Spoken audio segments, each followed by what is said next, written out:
you have an offhand approximation?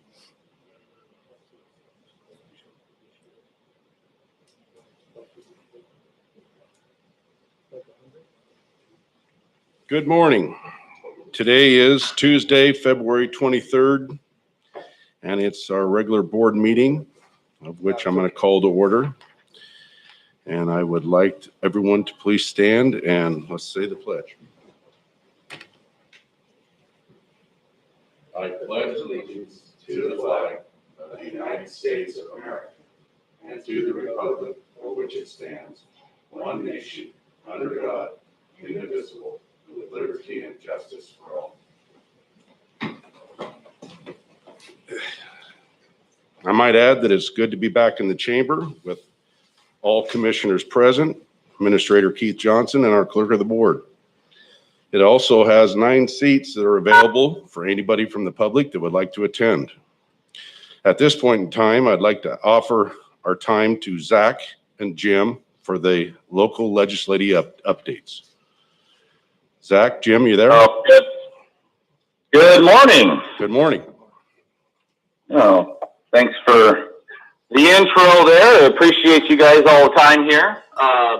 This is going to be a little bit of a different update, kind of give you a rundown a little bit on what's happening here after the fiscal committee cut off, which was yesterday, and coming into floor action here as we go through till the 8th.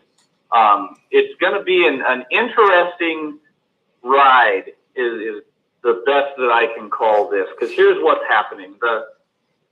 Due to the nature of session and the fact that we've been dealing with everything online and meetings, even 15-minute meetings with legislators, they're pretty exclusive, whereas in a regular day, you can interrupt a meeting or you can have more people than one or something like that. You can have group meetings with different people kind of unplanned.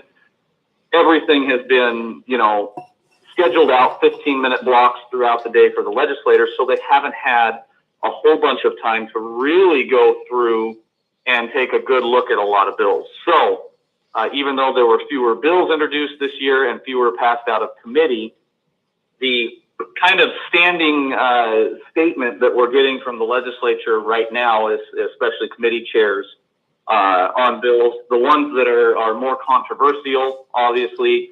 A great example is going to be 1152, which is the regional health district stuff.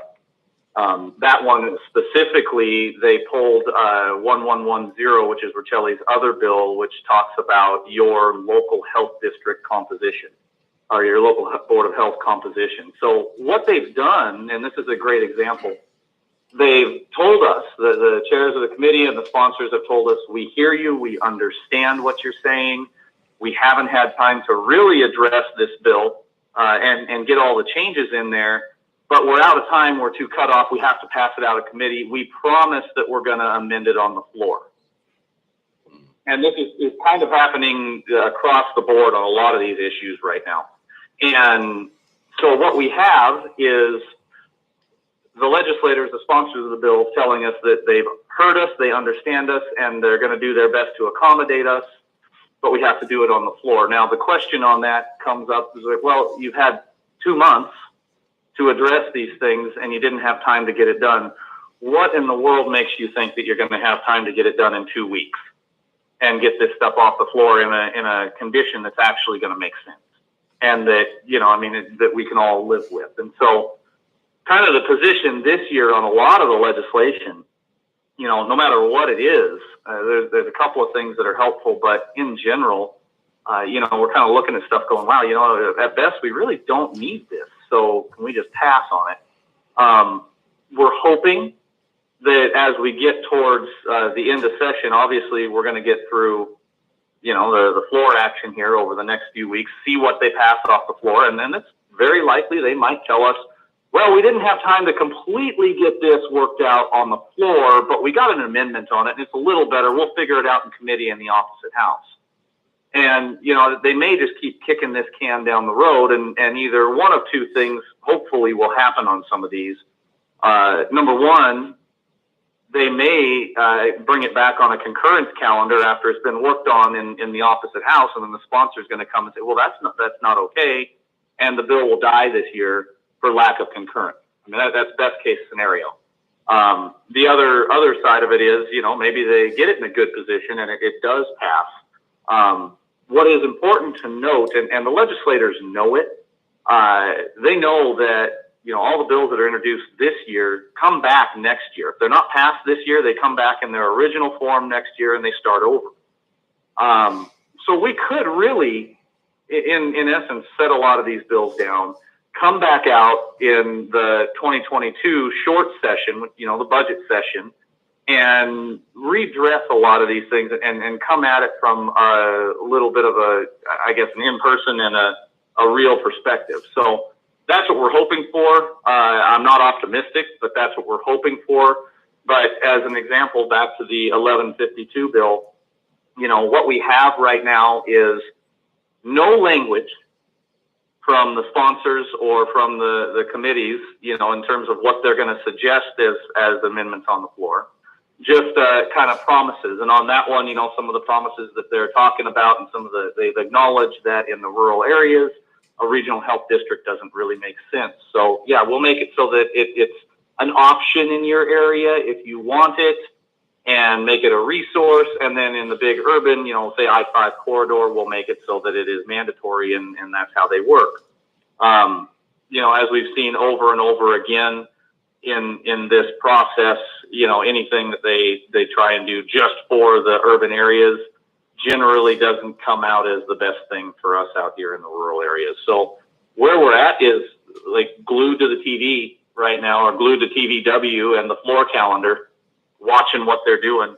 And, we're as surprised about the amendments as most people when they're coming out. So it's kind of put us in a reactionary position here that doesn't help us do our job and doesn't help us come out and actually be effective. So, we are watching some of the other bills, and you guys asked to talk about, specific things that are going to help you or inhibit you from, being able to plan your budget. The House Bill 1332 is sitting in rules, and that's the one that talks about deferring your property tax collection during the COVID-19 pandemic. Representative Bowles' bill, 1410 is still out there, and his is very similar to that. We've had some conversations in terms of titles of bills, preventing, for example, Bowles' bill is preventing eviction, and that's not at all what it does. It just pushes off your property tax collection. And so, long story short, they say they're going to be amending these bills, but right now, no one can even tell you what that's going to look like. One that you may have looked at, and it's not a bill, it's a joint House resolution. It's 4205, and this is proposing an amendment to the Constitution of the state here, talking about conservation and protection of the state's natural resources. Now, on the surface, that doesn't sound like a bad bill at all. It's a very good cause. The problem being with this bill is that this resolution is that it's extremely broad in how it's applied. And it is still sitting in committee, but there's a lot of talk going on in the background that they want to bring this one to the forefront, because it basically sets up that the right to enjoy the environment is a natural right for all the citizens and flora and fauna and all that. It could definitely put us in a precarious position, because it's almost a carte blanche or a blank check to put policy in place based on, if this passed, it would be a constitutional imperative. They'd say, well, everybody has the right to enjoy clean air. Okay, no more cars. That's a very extreme example, but that is, would be partly within the reaches of this bill. So that's kind of the strange update this week. This is a strange year in terms of what the bills look like. It is very difficult for me to answer questions because we know exactly what they look like right now and how they were passed out of committee. But we've got this promise hanging out there that we heard you, we understand, and we are going to make a change. That said, in preparation for the second half of session here, when the bills, we're just going to assume that a lot of these are going to pass out of the House of Origin and go to the committee, the policy or fiscal committee in the opposite house. I would put out there, we know that in order to stay at the table, that WASAC has had to take a little bit softer approach to some of these bills. And, that's just so, say, well, I'm going to testify with concerns and here's our concerns, when in all reality, I would say many of the rural counties are probably very opposed to some of these things. 1152 is a great example. I think it's important that the Association of Counties stays at the table for these conversations. I also think it's extremely important that the opposing opinion is registered in full force. If you're opposed to 1152, WASAC is coming in and saying, hey, we have concerns about this and here's why. What I'm going to say is if you guys would like to oppose these bills, I will start naming individual counties, and I would recommend that you guys, as well as commissioners and or your constituents or anybody who's concerned about these different policy issues or fiscal issues or anything like that, actually register the con or the negative opinion on these things so that it's out there. And there's a couple of reasons behind that. And number one, it is important to let the legislators know that while we understand we're going to have to compromise on these because you're going to push them through anyways, we don't want them. And it's not good for our county, it's not good for our citizens, and it really, in many cases, hinders your ability to govern properly. And, and then number two, what that also does and will do, and, this is just assuming that there are still bills in the opposite house once they pass out of the House or the Senate and they go across the courtyard there, that they're going to be still something you don't like, which I'm sure there are. It gives our friends in the House and the Senate a little bit of ammunition on the floor or in committee to say, well, look, here's a whole bunch of people, my constituents or the public, that have signed in opposed to this. And it puts a little bit more fire under the need to actually amend the bills or kill the bills, to accommodate the public. And so that would be my recommendation. If you guys see something, absolutely, and me as well, I'll come back in a little bit more active role here, I think, and maybe make some recommendations to you via email saying, hey, this bill's coming out, here's what it does. If you would like me to oppose it on your behalf, please let me know. And then I would recommend the same from you guys. So, because right now we don't know how these are going to come out, and we are probably going to have to oppose some of them. With that, do you guys have any questions on anything you've seen or some follow-up? Or like I said, it's difficult to give you too much when the legislators are promising changes and they can't produce any language yet. Commissioners? Zach, this is Commissioner Peck. On the capital gains effort, I know this is going to come as a real surprise to you. I mean that with some humor, but do keep your mind open to the age-old practice of bouncing it between the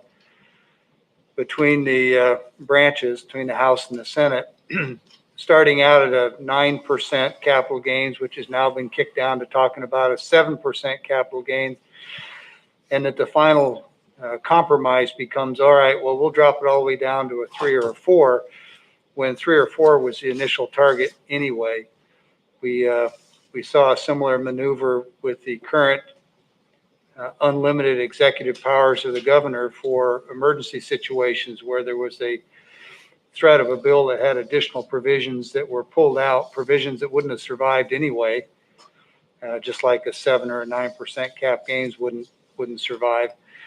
And again, I know this is nothing new to you. I'm sharing it in part so that maybe other people who are listening consider that potential as well, because the message for the legislators needs to be no cap gains tax, not, all right, we'll compromise on a reduced number. Absolutely, and you're spot on there. You know, I mean, it's like any negotiation. You ask for the absolute best that you can ask for, and get that compromise that you really wanted. And that is definitely, I mean, yeah, you're pointing out capital gains is an excellent example. You know, when they come down to 3 or 4%, which is what they wanted anyway. So you are correct, and that is exactly why I think we need to be saying no. We don't want this at all. It doesn't really help us. And the other note, Zach, is that on 4205, the effort to amend the Constitution, when you said that that was broad sweeping, I think that might have actually been an understatement. There are very few things in the state that it wouldn't touch, including our farm community, where it's conceivable that folks would say no more tilling the ground at all, period. All under the framework of environmental protections, and it could take the Growth Management Act and take some of its more problematic aspects and make them even more difficult. So that one probably concerns me as much as any of them right now. Absolutely. You are completely correct in that. And you're right. That would be, to say that it is broad sweeping is a pretty big understatement. I mean, it would and could touch anything. Well, I appreciate that clarification. Thank you. Well, you had it right. It wasn't a clarification. I was just adding on. Addition, yes, the addition. And that emphasis is important. You know, and I think that as that comes through, I think that's why they haven't moved it out of committee, because I think even the supporters of that particular joint resolution understand the implications of installing that into our actual Constitution. You know, I mean, that's hard to undo. And I think that I hope that it's not taken lightly. So I think that's where we are right now. So we'll be watching it very closely. And of course, as always, if you guys see something that pops up, or I do as well, like I said, watch for emails from me and feedback and information here as we start learning more about what these bills are going to look like. Commissioner Mullen, anything? Yeah, Zach, has there been any bill that has passed and been signed into law right now? Because I've been told that the gas tax has. Is that correct? Ooh, you know, I don't know if the governor has signed them. If they had an emergency clause on them, they've got to be done, you know, within 5 days, or they automatically do. I will get back with you. I'll shoot you guys an email on all the bills that have passed and actually been signed by the governor. Thank you, because I am sharing everything that you're putting out on my Facebook page, and there are a lot of people that are paying attention. So thank you very much for doing that. Absolutely. Yeah, I'll get that over to you. And then I will also get you a link so that people can follow that link in real time. You know, just click on it whenever and then be able to see what new pops up. Thank you, sir. Absolutely. Well, thank you. And with that, gentlemen, I appreciate your time. I think I'll move on to the next one. All right. All All right. right. Have a good day. Thank you. Thank you. With that, we're looking at the approval of the minutes from February 9th, 2021. Is there any additions, corrections, commissioners? No changes. Commissioner Mullen? No changes. So the minutes are good with consensus. We'll move on down to the Hanford Communities Update. Are you there, David? Yes, Commissioner. Good morning. Good morning. And I don't know if you guys can see me on video. No, we can't. I can't, they don't have video. I can. But Okay. they don't have video. In that case, I was also going to find out if you guys have the presentation that I shared with Karen yesterday. Yes, I do. Commissioner Mullen? No, I do not. Here, I'll share mine with you. There you go. I've looked it over when I sit in on a meeting. Go ahead, David. All right. Well, again, good morning, commissioners. It's great to be with you this morning. I've had a number of engagements with both Commissioner Didier and Commissioner Peck over the years, but Commissioner Mullen, it's very nice to meet you remotely at least, and I look forward to working with you in the future as well. Yes. So today I'm here to talk with you about Hanford communities. And so if you will turn to the second page of the handout, it provides a little background about Hanford Communities. It was formed in 1994 as a organization that represents the local governments in the Tri-City area on Hanford-related issues. If you flash back in time to 1994, we were still, as a community, very much sort of unsure about what was happening in Hanford. It was kind of coming out of the umbrella of secrecy that it had existed underneath for most of its time.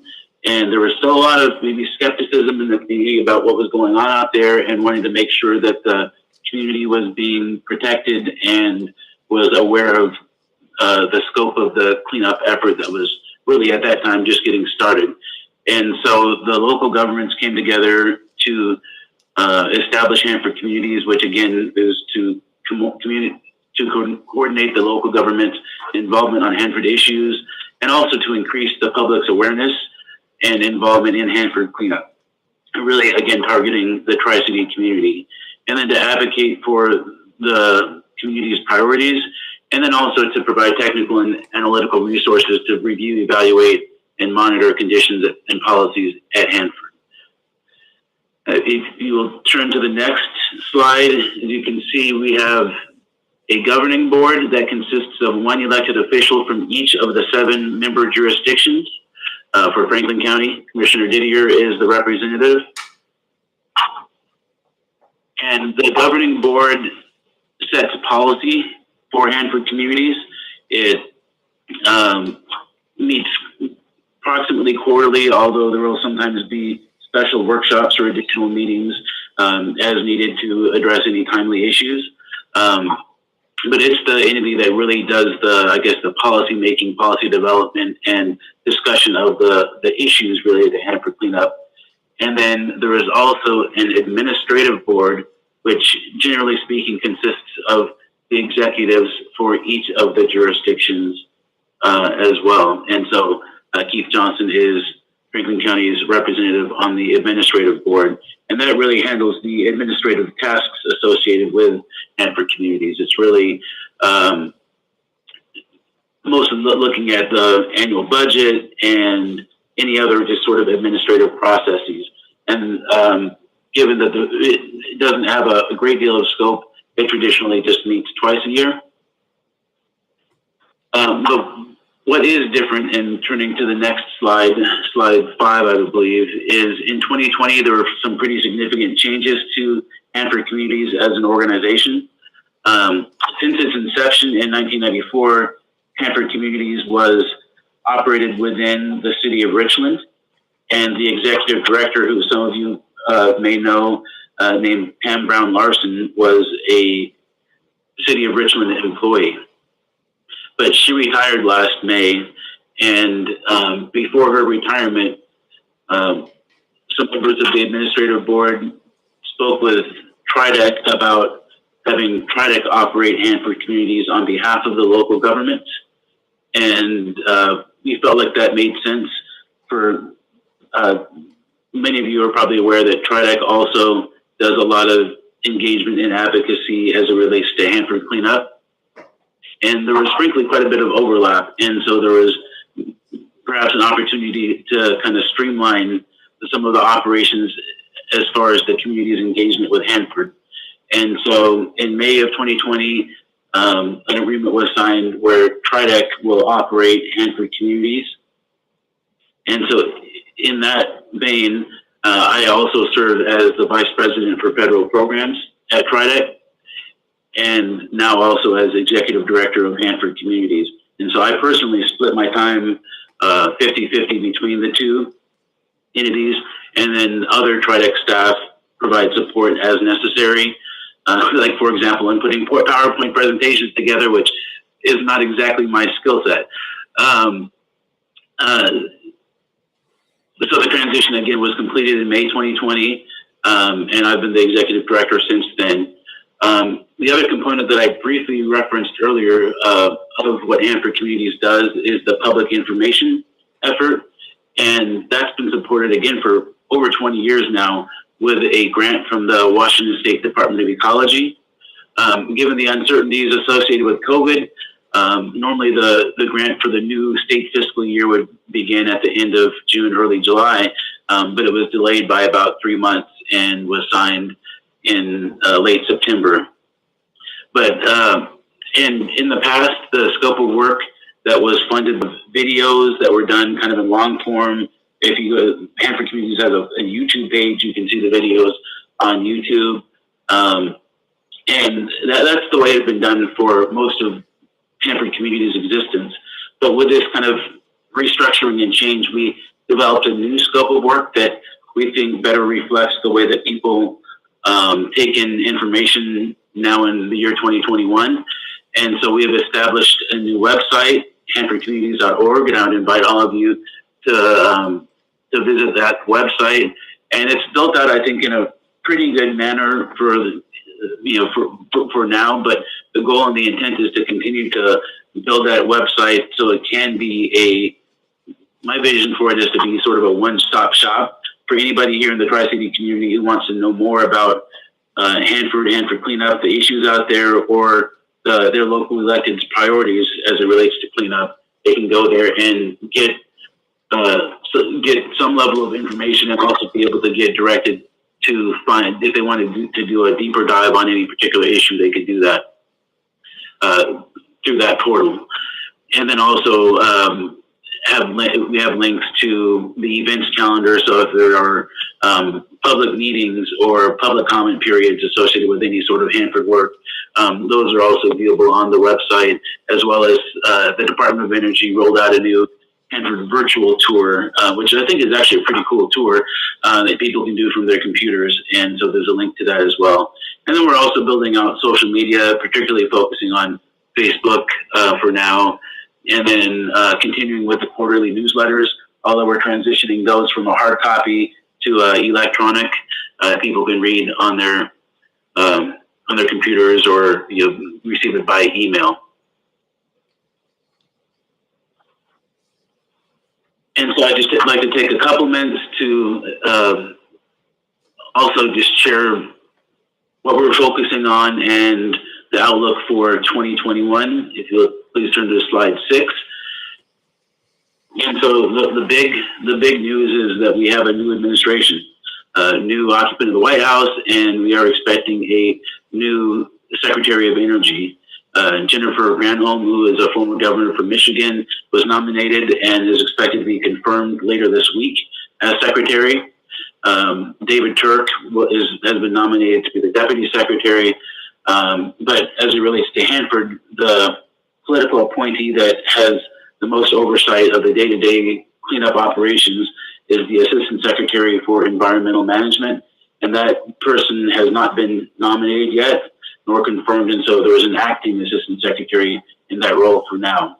What we also don't know yet is how the administration is going to prioritize what we call defense environmental management cleanup in terms of prioritization in the federal budget. And we should get a better clue once we see the president's budget request for the next fiscal year, which we expect will probably come out sometime in April or May. And so we're watching that closely, and certainly as we have a chance to engage with these political appointees as they become confirmed, we certainly will do that and try to familiarize them with the Hanford site, the cleanup, the Tri-City community, and our priorities and our approach to cleanup. And then the last thing I would just mention is that DOE as an agency is reorganized. This might be the first of multiple reorganizations, but in a bit of a departure from how it's been done in the past. The Office of Environmental Management currently reports to the Secretary of Energy directly rather than through Undersecretary. And so Again, time will tell if that really stays that way, but that's the current organizational structure for the agency. And then quickly to the next slide, there also have been some changes in Congress. We are I think, fortunate in that we have a delegation that's pretty well positioned by their committee memberships to be advocates for us on Hanford-related issues in both chambers and on both sides of the aisle. Senator Murray is a senior member of the Energy and Water Appropriations Subcommittee, which is where funding for Hanford cleanup goes through. Senator Cantwell is a senior member, former ranking member of the Energy and Natural Resources Committee. Congressman Newhouse is on the House Energy and Water Appropriations Subcommittee, where again, funding for Hanford cleanup goes through. And then he's also now in this year, the chair of the Congressional Western Caucus, which touches on some DOE issues, but certainly gives him maybe a little bit more of a voice with administration officials in that capacity.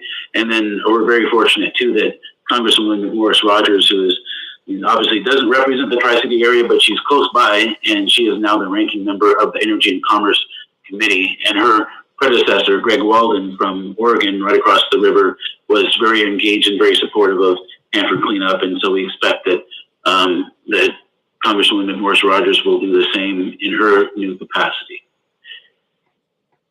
And then again, looking at 2021 and the outlook, specific to the Hanford site, there have been some changes, and we're expecting some more throughout the year. The biggest change is two of the prime contractors, and to take a step back, there's 4 prime contractors, which are the kind of the big guys at the Hanford site, and 2 of them have transitioned. Mission Support Alliance has transitioned to Hanford Mission Integration Solutions, and then and they do kind of the site-wide support services, almost like the municipal services for the Hanford site. And then CH2M Hill Plateau Remediation Company has transitioned to Central Plateau Cleanup Company, or CPCCO, and they do the remediation in the Central Plateau, which is where some of the high-profile facilities like the plutonium finishing plant, the waste encapsulation storage facility are located. And they also do remediation efforts across the rest of the Hanford site, such as with the 324 building, which I'll briefly touch on the next slide. And then the other, I guess, big kind of contracting news was there was plans for a tank closure contract to replace the current WRPS contract. That was canceled, and now the plan is to combine the tank operations or tank closure contract with a contract that will operate the direct feed low activity waste vitrification facility at the Hanford site, which is intended to glassify the low activity waste from the tanks. And it's expected to be online and operational in the 2023 time period, roughly. And then my last substantive slide here is just our priorities. And I hope that you have seen, and if not, I shared it with Karen yesterday, and I can certainly share it with you directly. And I know Commissioner Didier has seen this, but we put together a issue agenda every year that identifies Hanford community's priority issues.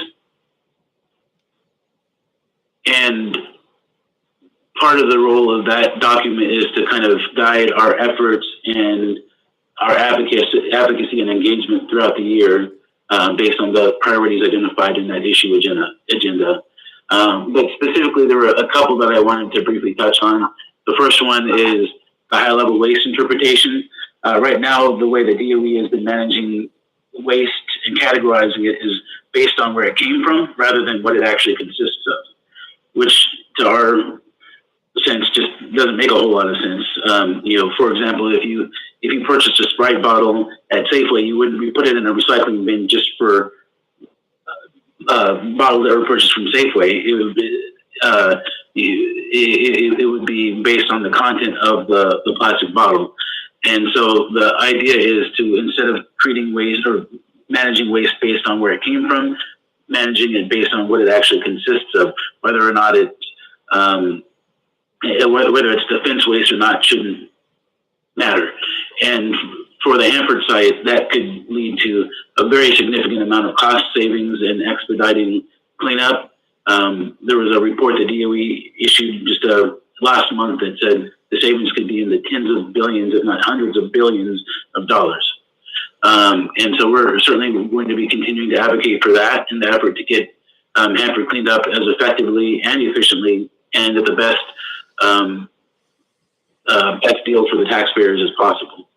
We're also kind of in line with that, advocating more, I think, on the regulatory approach to Hanford. We feel like there's been an approach that's frankly been more of an obstacle to making progress at Hanford than we'd like it to be. And the kind of the knee-jerk reaction from the regulators, specifically, the regulators for Hanford are the State Department of Ecology and the federal EPA. The sense is that they have been more on a trying to get to no, trying to find a way to say no rather than trying to find a way to get to yes. And we'd like to change that and try to get people to think outside the box and how do we put Hanford cleanup on a path to success given realistic expectations for budget and timelines. And so that's another one of our priorities. And then supporting the direct feed low activity waste facility, that's been a long time coming and is extremely important both in terms of showing success and progress at Hanford, but also freeing up tank space. Should there be any challenges with some of the aging tanks, the best way to address those tank challenges is to get the waste out of the tanks and solidified. And so DF-Law is a big step in the right direction for that. And then with the waste encapsulation storage facility, WESF, there are hundreds of cesium and strontium capsules that are stored in a pool out in the WESF facility in central Hanford. And that is the largest beyond design basis risk at the Hanford site because the cesium and strontium capsules are very high radioactivity. And in the unlikely event there was a massive earthquake or some other event that caused the pool to be dewatered, we'd have a big problem on our hands. And so the goal is to move those capsules into dry storage casks, similar to the way that used commercial fuel is stored in a much safer manner that doesn't require water or active cooling to keep them safe. And then the other sort of high risk project that we really feel like is a top priority is the 300-296 waste site underneath the 324 building, which is very close to the Columbia River and very close to the Richland city limits, just north of Richland. And that's a very high radioactive waste spill that's in the soil underneath a very large building. So it's no immediate risk to the public or to the Columbia River, but it's one that we cannot allow to just be there for an extended period of time. So we're continuing to prioritize that as a project to complete as quickly as possible. And then the last item is during this transition of the prime contractors, whenever there's a contract transition, there are winners and losers in the subcontracting side. Some companies that had done work for a prime before may not be there with a new prime, and that's just kind of the nature of the business. But we do have a fairly robust local business community that supports the Hanford side on the subcontracting side.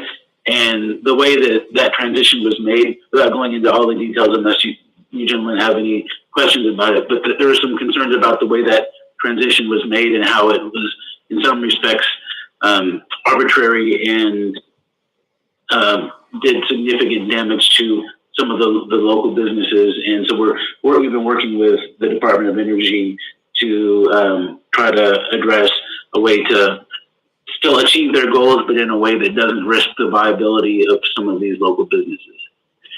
And I wanted to get through this fairly quickly. I don't know if I did a very good job, but trying to get through it fairly quickly so I could save time for any questions that you may have. But again, it's good to be here with you all and to be in this role with Hanford Communities. And thank you for your time and attention. All right, thank you, David. Questions, commissioners? David, this is Commissioner Mullen. You had mentioned a website where you could get more information. What was the name of the website? Yes, sir. It is hanfordcommunities.org. .org. Thank you.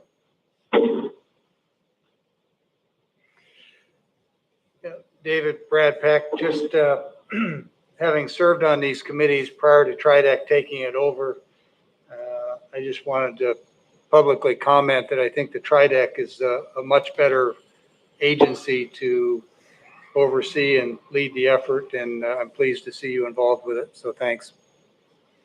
Thank you, sir. I appreciate that. All righty. Well, thank you, David, very much. Very good presentation. Thank you. All righty. That moves us down to public comment. Keith, do we have anybody on the phone or any written? I don't have any written comments today, but I do have one caller on the phone. Okay.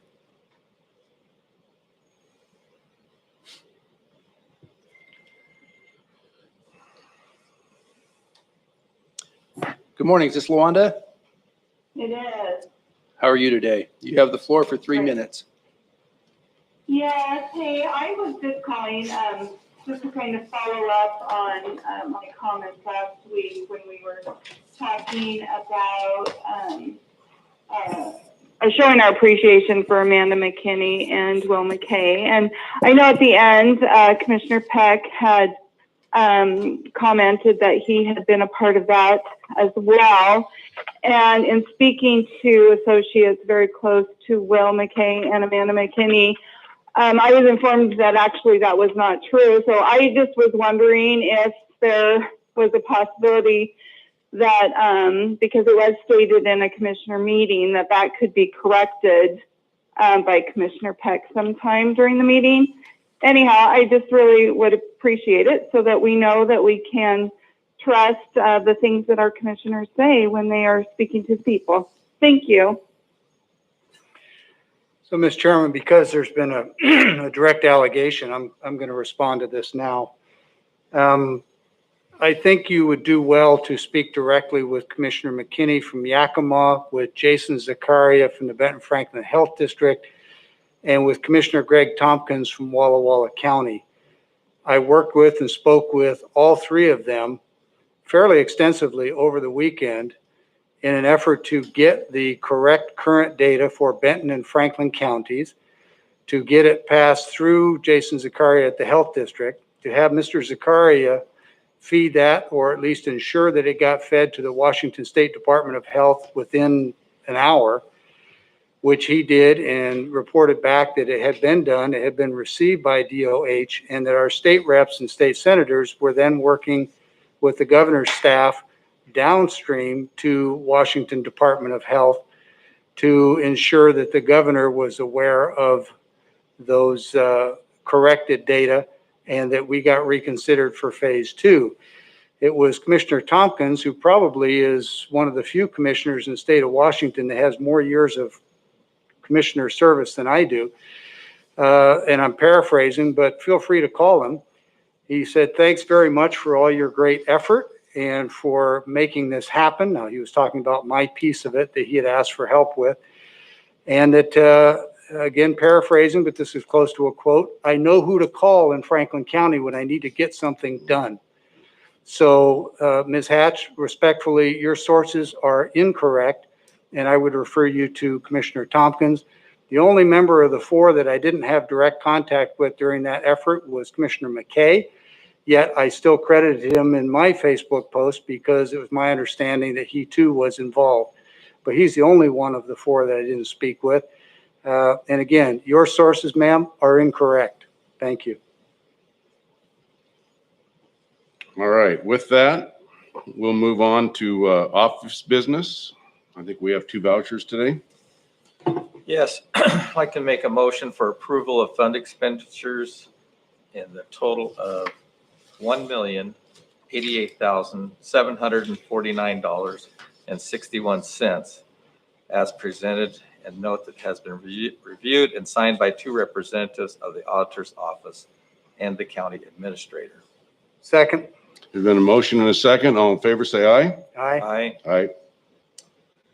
Motion for approval of salary clearing payroll and emergency payroll in the total amount of $973,532.24 as presented, and note that it has been reviewed and signed by 2 representatives of the auditor's office. Second. There's been a motion and a second. All in favor, say aye. Aye. Aye. All right, that moves us down to the consent agenda. I believe there's 3 items on the consent agenda.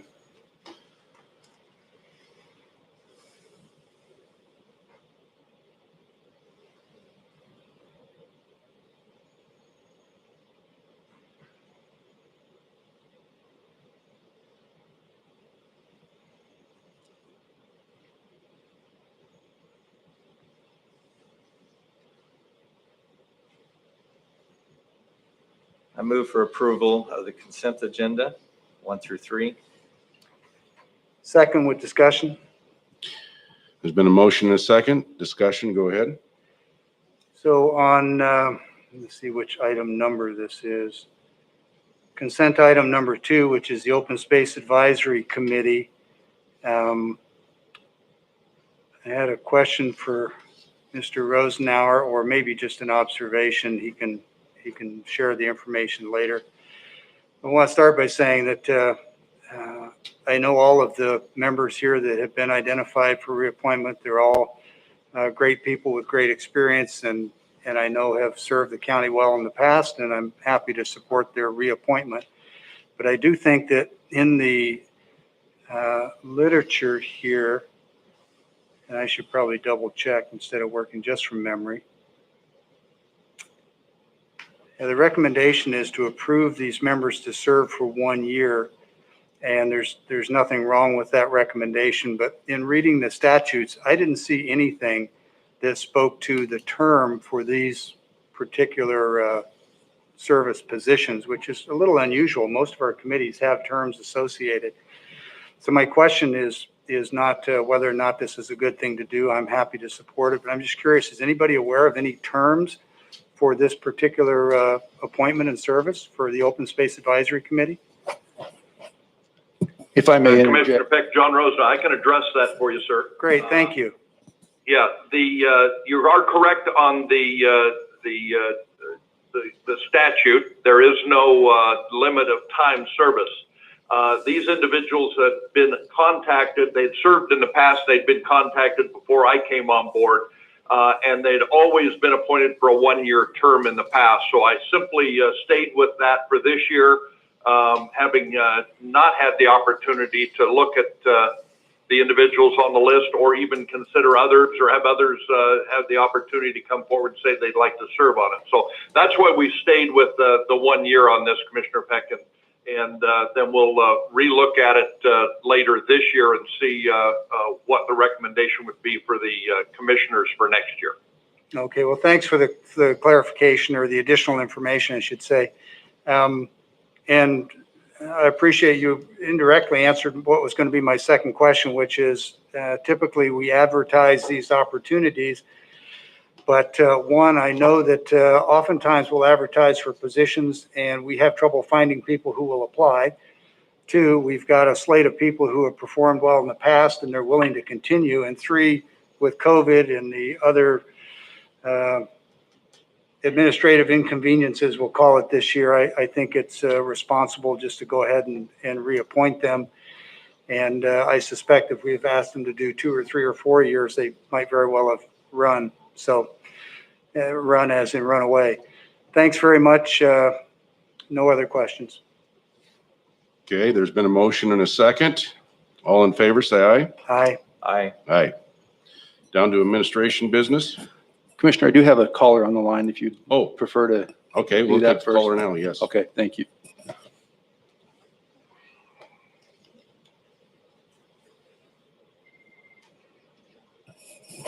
Good morning, Hector. Can you speak directly into your device, please? Yeah, I can. There you go. Thank you. You bet. Go ahead. Am I on the meeting right now? Am I in the Yes. meeting right now? You have the floor for 3 minutes. Okay. This is Hector Alamillo. I live out here on Burnett Road, and I'm the one that's been voicing my opinion about the speeds out here on Burnett Road.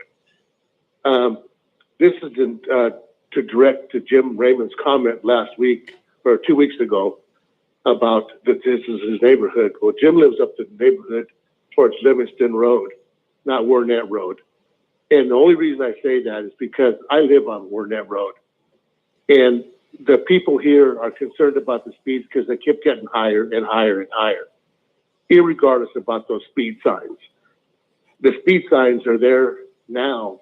Most of them tell you how fast you're going, but a lot of them want to go. They want to know how fast they can go.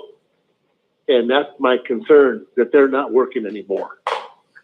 And as far as the speed studies are concerned, the last time there was a speed study done out here, and please correct me if I'm wrong, it was either 2017.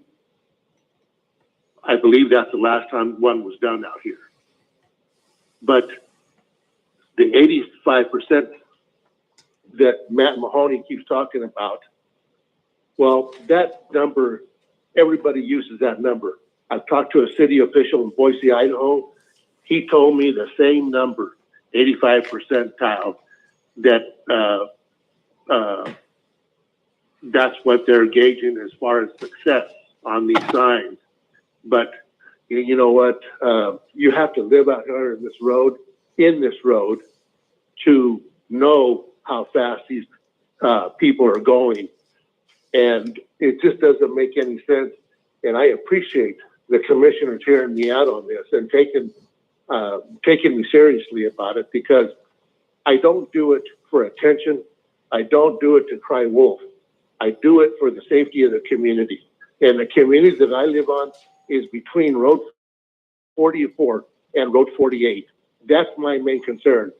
After they get past Road 44 and 48, they want to set their hair on fire, they can go ahead and do that.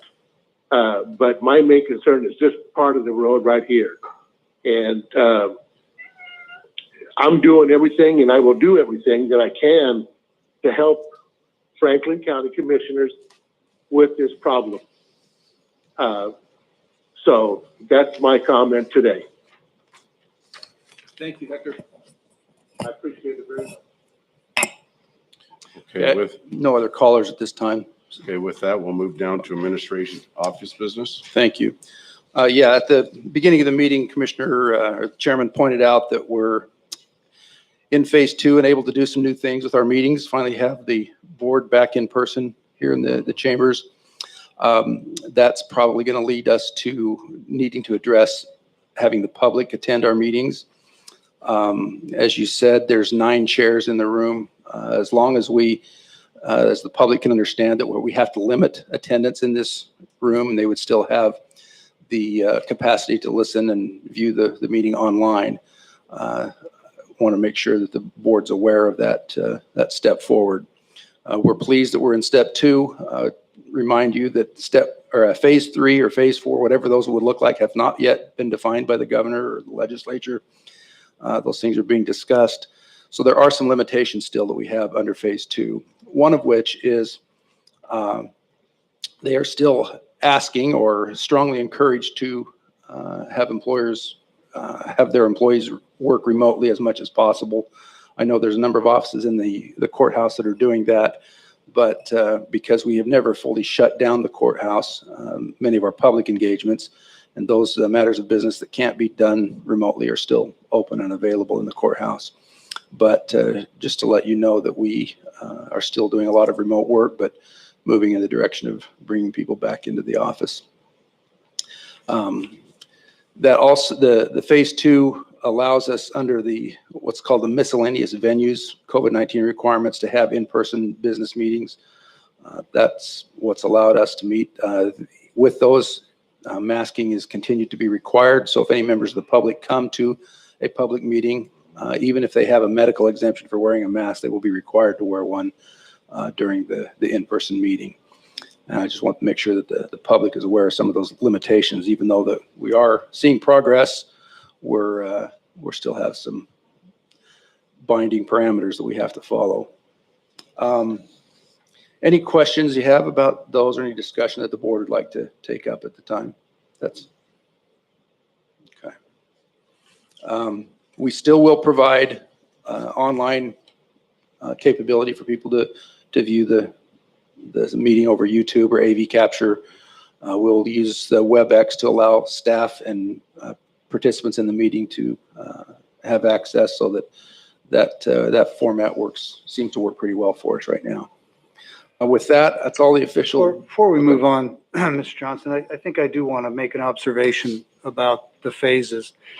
I've heard on a few occasions people saying, excuse me, I'm not afraid of COVID. I'm not afraid to go work in the courthouse, go work in my office. And it's a lot of I. That's not the point. The point is that if you are contagious, you may not know it. And if you go into the courthouse and work from an office for an extended period, you inevitably run the risk of exposing other people who do not have the choice of whether or not to be there working. There are people who are essential to the function of the courthouse and have to physically be here. So I would just encourage people to remember that there's two pieces to it. It's not how much risk you might feel you take on by going there and working in confined spaces in the courthouse. It's the fact that you may, in fact, be the one unknowingly giving the virus to someone who then takes it home. And that doesn't do anything to help us get to phase 3. If anything, it holds us back. So thanks for the opportunity to make an observation. Okay, with that, I would like to call the first of 2 executive sessions, the first being RCW 42.30.110, parentheses 1, parentheses F. And in this, I would like the 3 commissioners, Keith, Carly, Sean, and Jennifer. And Mr. Chairman, I don't recall seeing an executive session on the, We don't need to have it on the agenda. It can be called at any time, as you well know. is anyone else aware of the executive session request for today before now?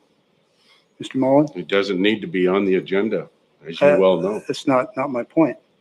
I just observed that it's not on there. Was anyone else aware that we were having an executive session today? No. Keith? No, I wasn't aware. Okay, thank you. So, Ms. Milham, would you please leave? Do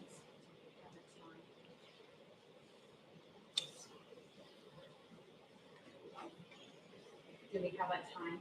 Oh, a 30-minute, please, 30-minute. Sorry, I didn't hear you.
We have just come out of executive session with no decisions being made, and I'm calling for executive session for 30 minutes, RCW 42.30.110, parentheses I's, parentheses II, parentheses III.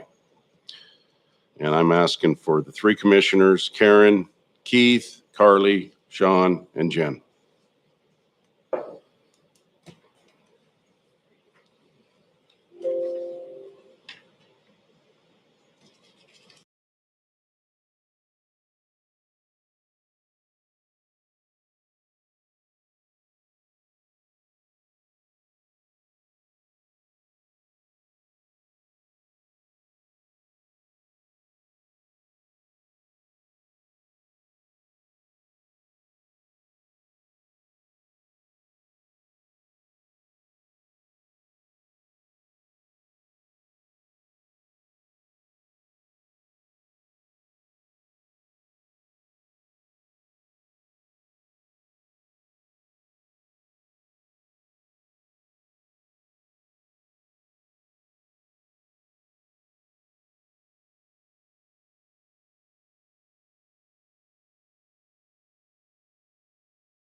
Okay, we're coming out of the second executive session with no action being taken.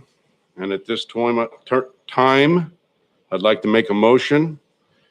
I move that we terminate Mr. Johnson immediately as administrator and start the process in hiring an interim administrator as soon as possible.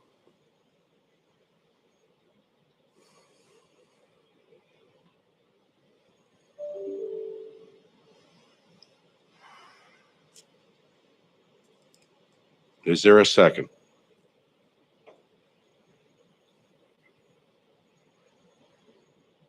Hearing none, the motion dies. With that, I say we move as quickly as possible on getting our redistricting done for Franklin County. And with that, is there any other business for Franklin County? Under Commissioner comment time, I want to say that I was here when Mr. Johnson was hired. He is an exceptional county administrator.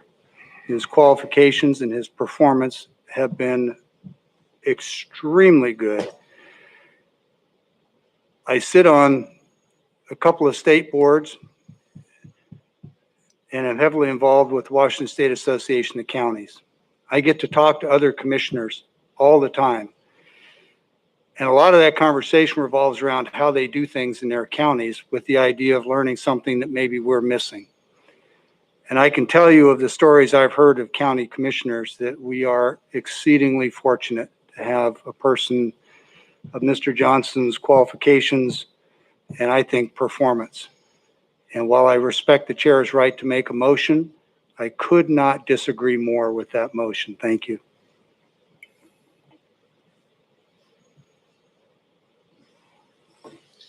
Is there anything else for the good of the board? I think we should take a look at the position that was requested in the administrator's office. I see a lack of leadership in some areas in that office. And I don't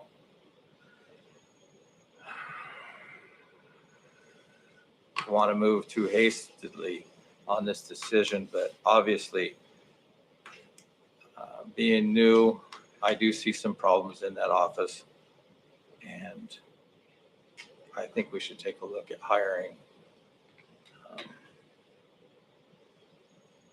some additional help in that office. With that, Mr. Chairman, I move that we give board authorization for human resources to move forward expeditiously in a search and a hiring process for the deputy county administrator position that we've discussed previously. And I thank my fellow commissioner, Commissioner Mullen, for recognizing that the issue here may be that we've asked one man to do 2 or 3 jobs, and that getting him the additional help that he needs is an opportunity to see where the performance issues really exist. Thank you. I have a question. Does the Respectfully, that was a motion. Is there a A second? lengthy motion, but there's a motion on the table. I second it Thank with you. discussion. Okay. Do the commissioners have say in who gets hired as Keith's assistant? I'm not aware of any rules that answer that question succinctly. I think it would be improper and inadvisable for us to hire someone over Keith's objections, meaning whomever it is should have his blessing. But I also think that the board should have the opportunity to discuss with Keith, ideally privately one-on-one, what our views are on candidates. I move to amend the motion that the commissioners make the decision on the administrative assistant for the administrator's office. I second it. Discussion? I am the chairman. Discussion. That was a request for discussion. There's always discussion. Discussion.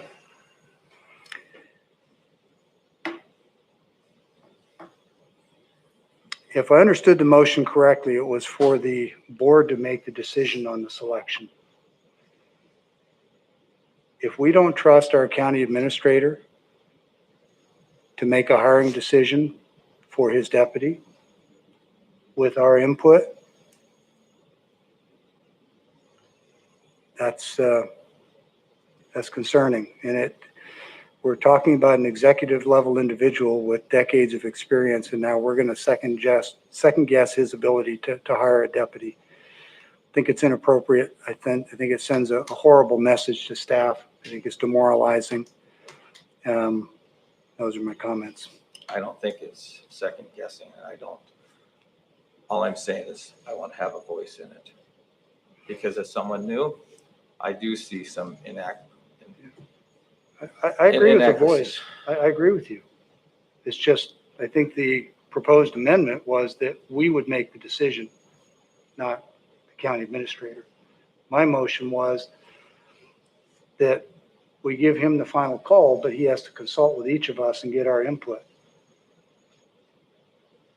But for us to just take it away completely and say, no, we don't trust you to make that decision to hire a deputy, we're going to make the decision. I think that sends a pretty strong no confidence message if you don't trust your county administrator to hire somebody. I think that sometimes an individual might not see their own weaknesses. And that's Fair. why I want to be involved in the decision-making process. Yeah, well, to be clear, I'm recommending that he's required to consult with each of us and get our input and our recommendations, our advice, but that we let him make the final decision. Keep in mind that he's got decades of management experience, has probably hired and fired more people than all three of us combined. And I think he alone knows best where he needs the most help and what kind of personality and talents and traits he needs to be compatible and to pick up the jobs that he needs help with. And, we agree that he should hear us out and he should take seriously our inputs and our recommendations. But I think in the end, we need to let him make that call. Further discussion? Hearing none, all in favor of the amendment for the commissioners to make the decision on the administrative assistant, say aye. Aye.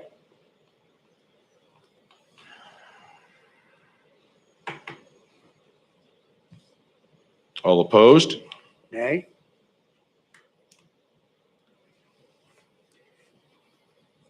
At this point in time, the amendment is a wash.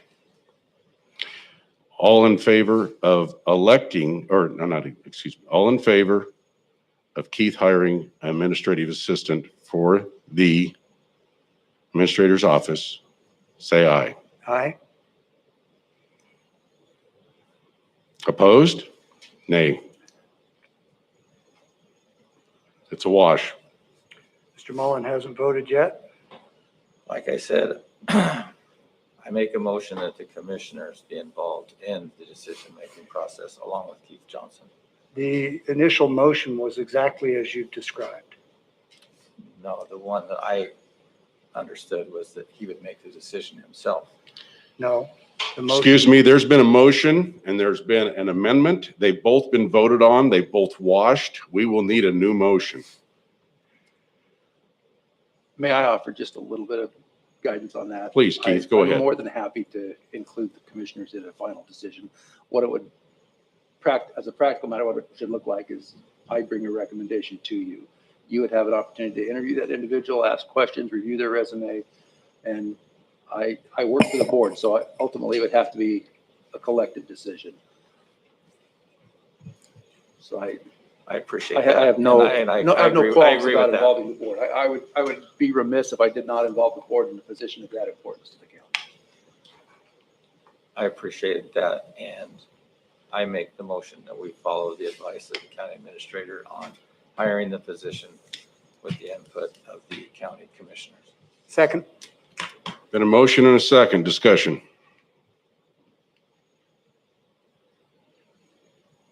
All in favor, say aye. Aye. Aye. All opposed, say nay.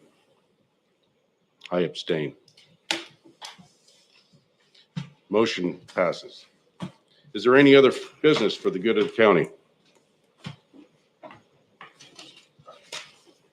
With that, the meeting is adjourned.